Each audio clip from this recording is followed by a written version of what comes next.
ମୁଁ ପାଠ ପଢିବି କାଳିଆ ଘୋଡାରେ ଚଢିବି। ଆଖି କଣ ନ ଦେଖିଲା ଏଇ ଦି ଜଣକୁ ସତେ ଯେମିତି ଦେଖିଲେ ଲାଗୁଛି କଳିଯୁଗର ରାଧା କୃଷ୍ଣ।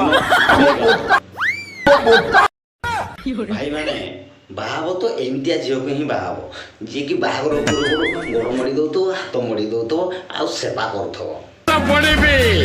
ପାଠ ପଢିବି କାଳିଆ ଘୋଡାରେ।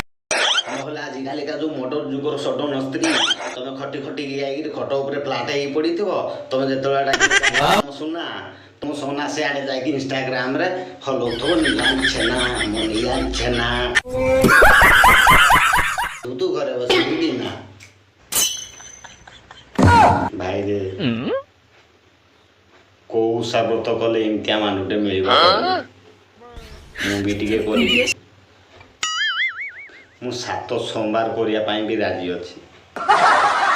ଏମିତିଆ ପ୍ରତିଭତା ମାନୁଟେ ପାଇଁ ଭାଇ ତୋ ଗୋଡ଼ ତଳେ ପଡୁଛି, ଟିକେ କହ ହେ ପ୍ରଭୁ ମୋ ଭାଗ୍ୟରେ ଆଉ କେବେ ଦବୁ, ଯାହା କରୁଛୁ ଶୀଘ୍ର କର, ନହେଲେ ଯାଉଛି ଦୁବଗାଧର ଦୌଡ଼ି ଦେଇକି ମରିବି, ଆଉ ସହି ହଉନି, ଦେଖି ହଉନି।